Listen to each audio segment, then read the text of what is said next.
Eagles Nation? It's your guy, Cool Eagle, back here with another video, man. Just had to come talk to you guys because, as y'all probably already know, there's already a lot of chitter chatter coming from the East Rutherford Giants camp, namely Kyle Pizzle, Bad Dog Sports being Bad Dog, and then of course you have the entertainer who for years has been selling fans probably a lifelong pipe dream of the Giants somehow being better than the Philadelphia Eagles and the Giants somehow beating the Eagles when we come to face them in East Rutherford on Sunday, 1 p.m. Eastern time.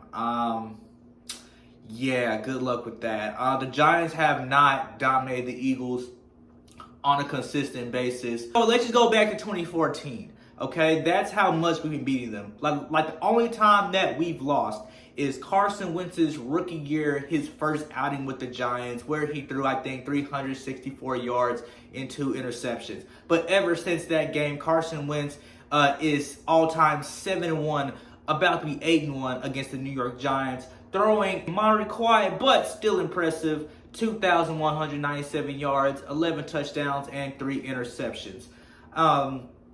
And there have been games, I can show you the graphic, of the New York Giants blowing leads, especially when it comes to fourth quarter.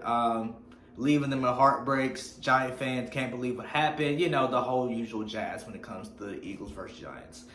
So I don't understand why we're taking this week so seriously, why it's called Giants Week, or a rivalry, because I just don't see it. Especially when you look at the past 6 years. And then the all-time record is like 89, 86, and 2. So it's just consistent domination of a team from East Rutherford that I just understand why we should take seriously. Although the Giants are not a team this year at this current time that you can really sleep on just because they fought with some really good teams that, you know, in games that came down to the wire, especially last week against that game against the Buccaneers on, I think, Thursday Night Football, where they basically brought it down to a possible pass interference play that would have took the game in overtime. And then the Giants, again, over time, and that defense have gotten better and they fought. But it's when you have a quarterback who turns the ball over and puts the defense in precarious situations in the opponent's territory, that's where the Giants end up losing. And that's been an evident case even before Danny Dimes came to the league, where you had Eli Manning throwing a costly interception or taking a costly strip sack, giving the Eagles momentum back and us just making the mini fourth-quarter comebacks that we made against the Giants. And I'm sure if you ask a Giants fan now and if you ask them about the miracle of the Meadowlands, they'll probably flip you off. And y'all don't see that on camera. But but yes, in other news from that, I'll go into how to beat the Giants later when I'm just quit laughing on how, you know, just on how bad we beat the Giants the past 6 years. I'll do that in a later video. But in other news, man, like, what the hell is Brett Favre talking about? Brett Favre has been on this case really for a while, talking about how the Eagles should have kept Nick Foles and has expressed that to ESPN media spokespeople who also don't like Carson Wentz, like Max Kellerman. At this point, it's just ridiculous. Doug Peterson did an excellent job at coming on that conference, I think today, yesterday, defending Carson Wentz, saying that although he does respect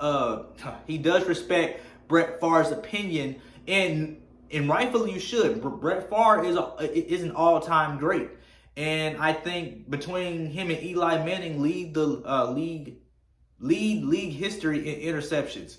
So, but he also has a ring, and regarded as one of the best quarterbacks, blah blah blah. But yeah, so rightfully you should respect his opinion. But Doug Peterson also goes on to let you know that Carson Wentz is our guy. We chose him for a reason. And that reason is validated by the fact that when Nick Foles left the Philadelphia Eagles and went to Jacksonville and got all that money, he did little to nothing. Again, got his job taken away by a guy who's more known for his mustache than his play on the football field.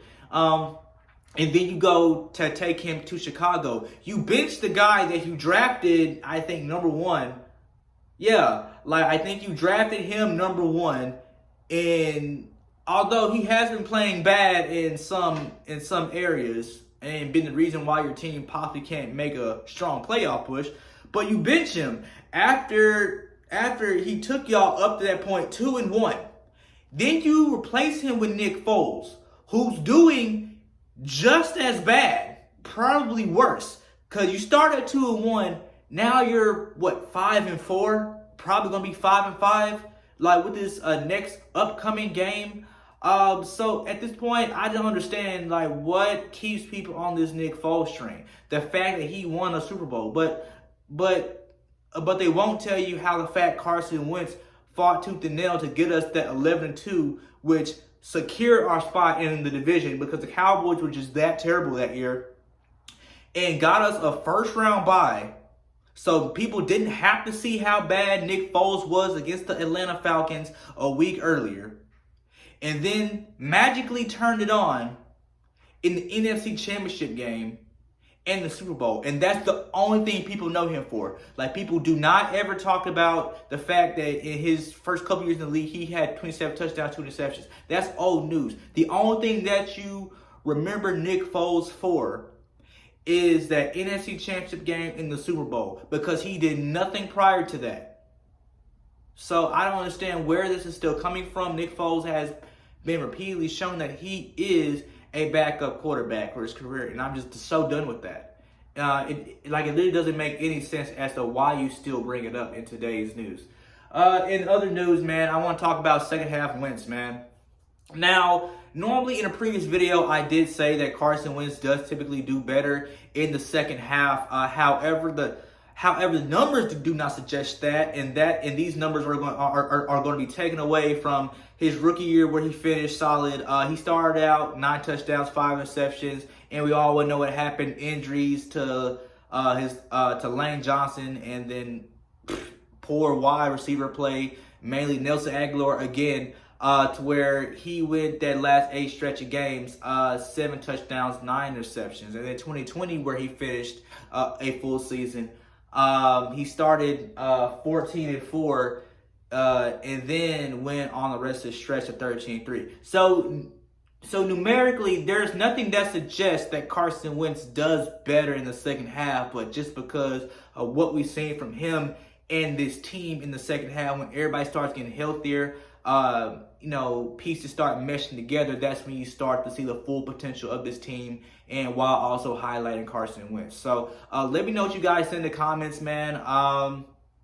What do y'all think of Brett Favre's comments, and how Doug Peterson responded to them, and why do you think this still should be called a Giants rivalry? Let me know.